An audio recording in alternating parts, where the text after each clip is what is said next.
Salam damai bagi saudara-saudara sekalian. Saya berharap semua dalam keadaan baik-baik saja. Saudara, sampai saat ini keadaan hidup kita semakin tidak menentu. Pasalnya semenjak kehadiran si virus corona atau COVID-19, semuanya jadi kacau balau. Karena semua aktivitas manusia dibatasi. Hampir semua ruang gerak manusia dibatasi. Tidak boleh ke situ, tidak boleh ke sini, tidak boleh berbuat itu dan ini. Bahkan lebih sadis lagi, sudah begitu banyak nyawa manusia direnggut si virus yang tidak tampak secara kasat mata ini. Belum lagi ada banyak manusia di hampir seluruh penjuru dunia yang harus terpapar dan dirawat di rumah-rumah sakit dengan keganasan COVID-19. Dunia menjadi panik. Dunia menjadi bingung. Setiap hari selalu ada korban pembunuhan COVID-19.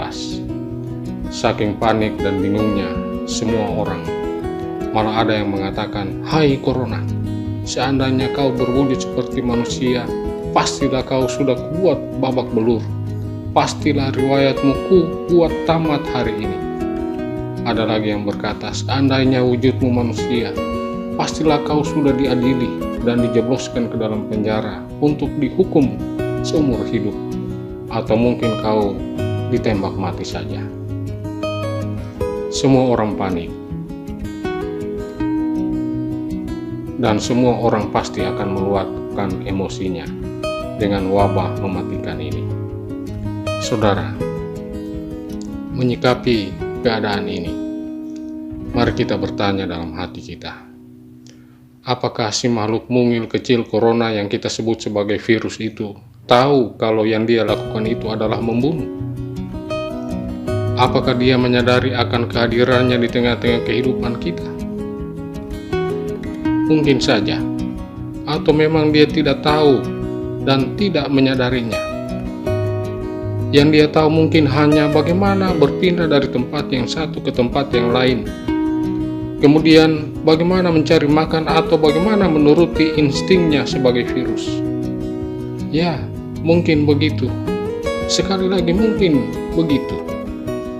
Kita hanya bisa mengira-ngira.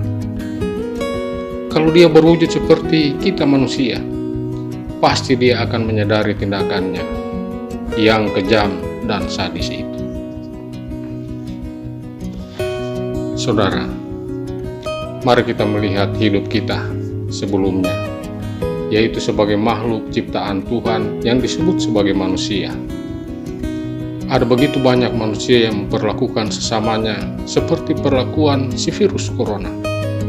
Membunuh, mencelakakan, menindas orang lain, mencaci maki dan melukai perasaan orang lain, sehingga orang lain frustasi dan tidak sanggup lagi melanjutkan hidupnya, merampas hak-hak orang lain, dan tindakan-tindakan kejahatan lainnya. Tindakan kejahatan yang dilakukan oleh manusia terhadap sesamanya selama ini mungkin lebih jahat dan kejam dari yang dilakukan oleh si virus corona. Selama berbulan-bulan, bertahun-tahun, kita manusia telah melakukan tindakan kejahatan itu. Saudara, kemungkinan pula bukan kita yang melakukan tindakan-tindakan kejahatan itu, tapi ada banyak orang di sekitar kita yang lebih dan telah melakukan tindakan-tindakan itu yang mirip dengan tindakan si virus corona atau COVID-19.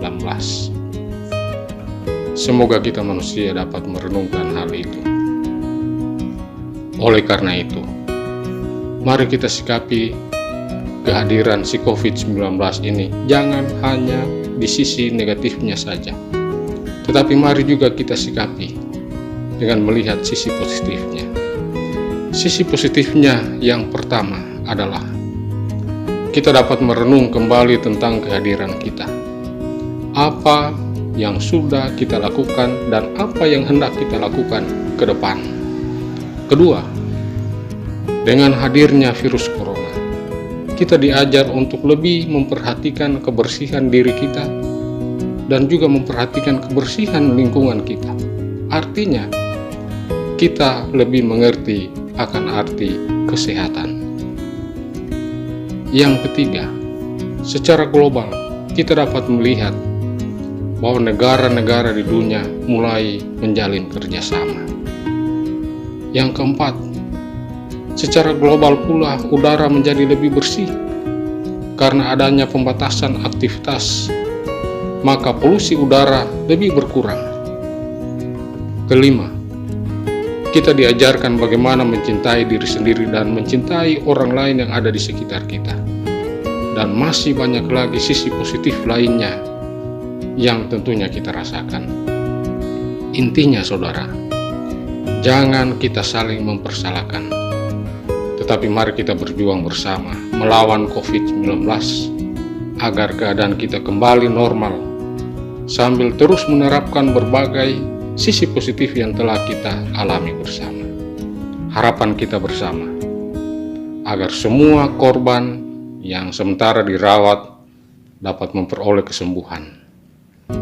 Juga pemerintah dan para medis tetap diberi hikmat dan kekuatan daripada Tuhan.